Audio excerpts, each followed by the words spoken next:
नमस्कार। कला पर गांधी जी के क्या विचार हैं। अक्सर बीएफए में प्रश्न पूछे जाते हैं कि गांधी जी की कला दर्शन के ऊपर भी अपनी टिप्पणी प्रस्तुत करें। तो आज हम अपने मित्रों को इसी विषय पर बताने जा रहे हैं। तो लीजिए वीडियो स्टार्ट करते हैं। अरे, आपने अब तक चैनल सब्सक्राइब नहीं किया? प्लीज़ सब्सक्राइब कर लीजिए और वीडियो यदि पसंद आए तो लाइक करिएगा और शेयर अवश्य करिएगा। आपके जो प्रश्न हैं वो बहुत महत्वपूर्ण होते हैं मेरे लिए। तो कमेंट सेक्शन में आप अपने विचार हमसे साझा कर सकते हैं। गांधी जी पर कला के विषय में क्या सोचते थे, आज हम उसके विषय में बात करेंगे। सबसे पहले मैं एक नाम लेना चाहूँगा, भारतीय कला विद्वान काशीनाथ नारायण त्रिवेदी जी। इन्होंने 1931 ईस्वी में एक पुस्तक में कुछ उद्धरण प्रस्तुत किए हैं, वो मैं आपके सामने रखना चाहूँगा। 1931 के आसपास गुजरात के प्रसिद्ध मासिक पत्र प्रस्थान में गांधी जी और कला शीर्षक एक लेख प्रकाशित हुआ था। उस लेख में कहा गया था कि गांधी जी ने देश में जीवन के प्रति एक नया उत्साह पैदा किया है और उस उत्साह से देश में कई तरह की जागृति हुई। उसमें कला विषयक जागृति भी हुई जो कुछ कम नहीं कही जा सकती थी। यद्यपि गांधी जी ने स्वयं इस संबंध में प्रत्यक्ष कुछ किया हो ऐसा नहीं प्रतीत होता है, न ही गांधी जी ने कला विषय के ऊपर कभी स्पेशली विशेष रूप से कोई टिप्पणी साझा की हो। गांधी जी ने धर्मशास्त्र के गहन और विशेष अध्ययन के बिना भी, भाषा के गहरे अभ्यास के अभाव में भी इन दोनों क्षेत्रों में अच्छा काम किया था।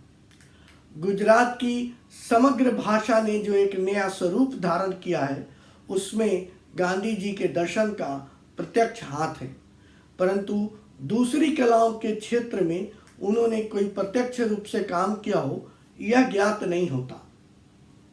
उनके चरित्र पर हम देखते हैं कि रस्किन और टॉल्स्टॉय जैसे दो विद्वानों का प्रभाव पड़ा है। इसे उन्होंने भी स्वीकार किया है, परंतु इन विद्वानों के कारण उनमें कला विषयक अभिरुचि पैदा हुई हो ऐसा भी कोई जानकारी प्राप्त नहीं होती। हाँ, उन्होंने संगीत के प्रति अपनी अभिरुचि बढ़ाई और लोगों को उस ओर आकर्षित किया। इसका आरंभ एक तरह से आश्रम में एक अध्यापक रहे श्री नारायण मोरेश्वर खरे, उनके आगमन से हुआ। संगीत के सिवा किसी दूसरी कला के बारे में उन्होंने किसी दिन कुछ भी कहा हो ऐसा हम नहीं जानते। यहाँ तक कि आश्रम के जो मकान बनवाए गए आश्रम के अंदर, उसमें भी कुछ इमारत में किसी प्रकार का कोई भित्ति चित्र हो या कला संबंधी कोई विशेष अलंकरण हो ऐसा भी नहीं दिखाई देता। गांधी जी की आत्मकथा में कहीं भी कला विषयक चर्चा भी नहीं पाई गई है। गांधी जी पर टॉल्स्टॉय का विशेष प्रभाव पड़ा ये सभी जानते हैं। वे संत हैं, संत बने, कलाकार नहीं बने। इसी सिलसिले में हम रविंद्रनाथ ठाकुर जी के साथ उनकी तुलना कर सकते हैं। गांधी जी और गुरुदेव ठाकुर ये दोनों वर्तमान संसार के दो महान व्यक्ति हुए। इनमें से एक को हम महान संत के रूप में और दूसरे को हम कलाकार के रूप में पहचान सकते हैं। गांधी जी के संबंध में कदाचित यह भी कहा जा सकता है कि कला के क्षेत्र में विहार करने का उनके समय नहीं मिला, क्योंकि सारा जीवन उनका जो है स्वराज्य के प्रति और उनकी मनोवृत्ति स्वराज्य में ही तन्मय होने के कारण वो यह असंभव हो सकता है कि उनकी दृष्टि कला और दर्शन इत्यादि क्षेत्रों में न हो। इस लेख को काशीनाथ त्रिवेदी जी ने पढ़ा था, जो उस पुस्तक में इतने विचार जो मैंने अभी बताए वो लिखा हुआ मिला था। तो इनके मन में बहुत कौतूहल जगा, काशीनाथ नारायण त्रिवेदी जी के मन में, कि भाई गांधी जी के कला संबंधी विचार क्या है। देखिए, जो मैं आज बताने जा रहा हूँ ये निस्संदेह जानेंगे आपको बहुत सारी अनेक पुस्तकों में मिलने वाले नहीं हैं। बिल्कुल ऑथेंटिक और रिसर्च ओरिएंटेड जानकारी मैं दे रहा हूँ।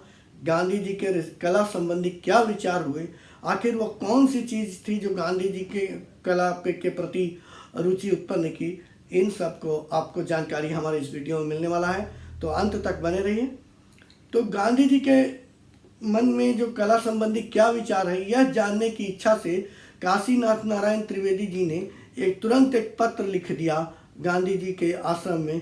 14 दिसंबर को यरवादा मंदिर वाली जानने वाली डाक से इन्होंने एक साथ कला संबंधी कई प्रश्न भेज भी दिए। और 25 दिसंबर 1930 दिन याद रखेंगे को काशीनाथ नारायण त्रिवेदी को बापूजी का गागर में सागर वाली उक्ति को चरितार्थ करते हुए एक पत्र मिला, जिसमें उन्होंने कला के संबंध में जो उद्गार व्यक्त किए हैं, प्रकट किए हैं, वो मैं आज आपके सामने प्रस्तुत कर रहा हूँ। तो आप लोग जानिए, हमारे कला संसार में, हिंदी वाले संसार में सुरुचि की कमी और लोगों की स्वार्थपरकता के कारण ही कला का बहुत ह्रास हुआ है। इसलिए हमारे हिंदी पाठकों को महात्मा जी के विचार विशेष रूप से पढ़ने चाहिए। उन्होंने जो प्रश्न किया था और जो उत्तर उन्होंने प्राप्त हुए, यह दोनों मैं आज वीडियो में बताने जा रहा हूँ। तो प्रश्न था कला का स्थान और रूप के विषय में। प्रश्न है, मनुष्य के जीवन में कला का क्या और किस रूप में स्थान है और क्या होना चाहिए? सच्ची कला किसमें है? आज बाजार में साहित्य और चित्रकला में जो कला के नाम से पुकारा जाता है, उसमें सच्ची कला कितनी है? टॉल्स्टॉय के कला संबंधी विचारों पर आपकी क्या राय है? संगीत कला का जीवन में महत्वपूर्ण स्थान है। ऐसी दशा में प्रत्येक पाठशाला, विद्यालय, महाविद्यालय और विश्वविद्यालय में उसे स्थान क्यों नहीं मिलना चाहिए? और यदि मिलना आवश्यक है तो किस रूप में? सिनेमा आदि में जो बहनें नटी आदि का अभिनय करती है, नायिका के रूप में अभिनय करती है, उनकी क्या मर्यादा हो? आज उनके अभिनय में विशुद्ध कला है, ऐसा नहीं कहा जा सकता। गरीब किसान, मजदूर और नौकरी पेशा लोग दिन भर के परिश्रम के बाद क्या करें जिससे उनका जीवन सुखमय और कलामय बने? इतना प्रश्न के बाद वहाँ से जो इसका उत्तर प्राप्त हुआ, वो उत्तर आप जानिए। कर्मसु कौशलम ही कला है, यानी कौशलपूर्ण कर्म ही कला है। ये कला विहीन मनुष्य पशु समान है। पर कला किसे कहा जाए? कर्म सुकौशलम, गीता के 3 अध्याय का योग, यह संपूर्ण कला है। यही बात बाह्य कला पर भी लागू होती है। जिसे करोड़ों लोग ग्रहण न कर सकें, वह कला नहीं, वह स्वच्छंद है, योग है। फिर भले वह कंठ कला ही क्यों न हो, कपड़े की या पत्थर की कला ही क्यों न हो। करोड़ों लोगों की एक आवाज़ से राम धुन चलाना कला है और यह आवश्यक है।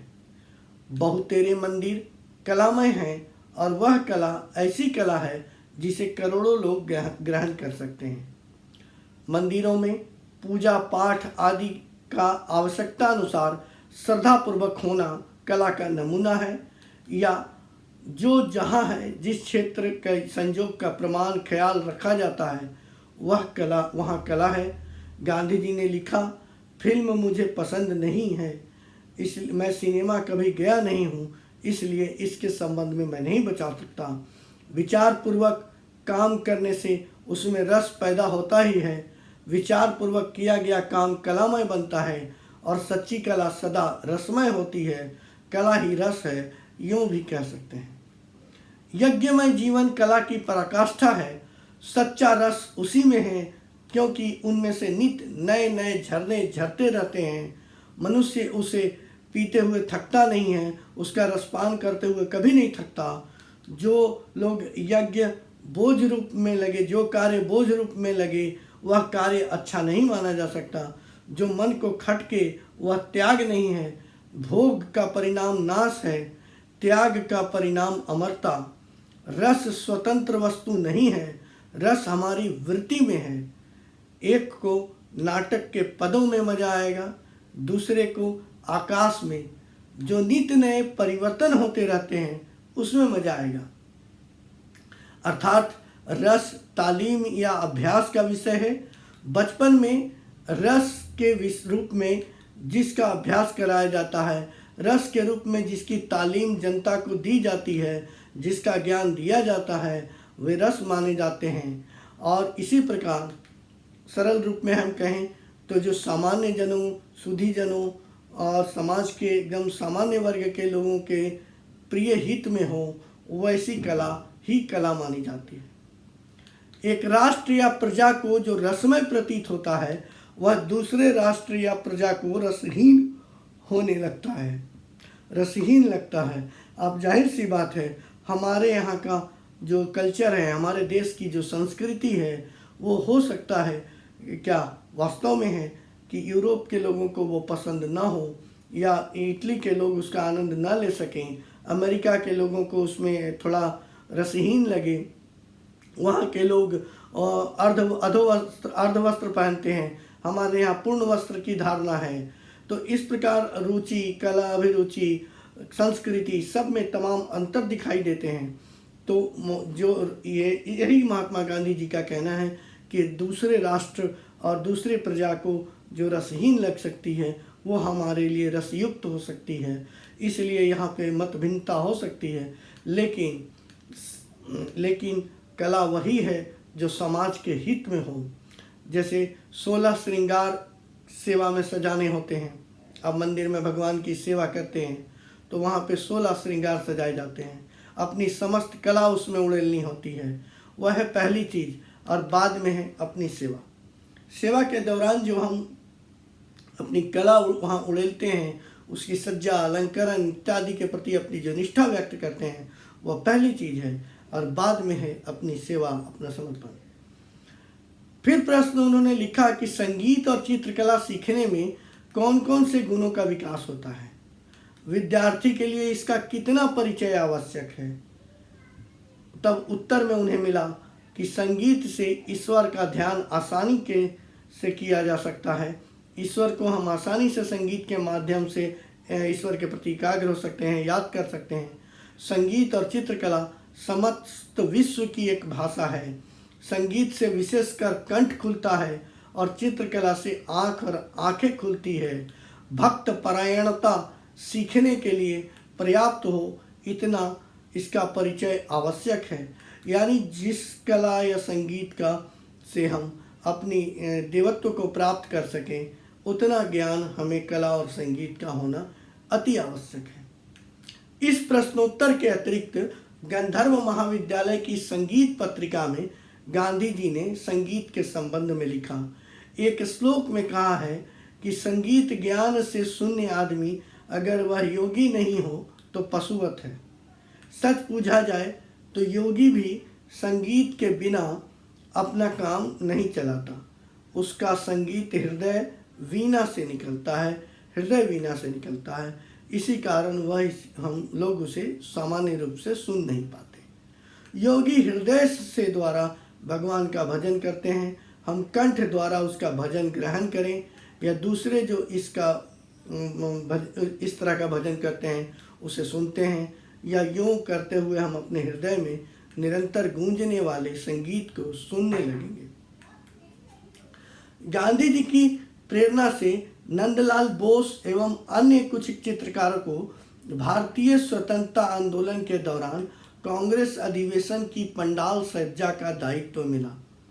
कलाकारों ने भारतीय समाज के जनमानस के अनुरूप सामाजिक विषयों पर मनुष्य के दैनंदिन विषयों का चित्रण कार्य किया, जिसे महात्मा गांधी ने अत्यंत सराहना की। हरिपुरा पोस्टर के विषय में आप सभी जानते हैं।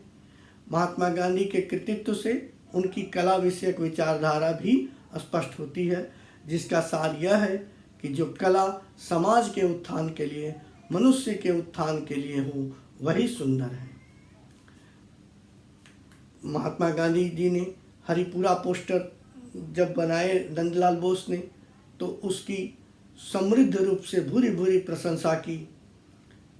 मेरठ अधिवेशन में के.एस. कुलकर्णी, दिनकर कौशिक जैसे कलाकारों ने काम किया।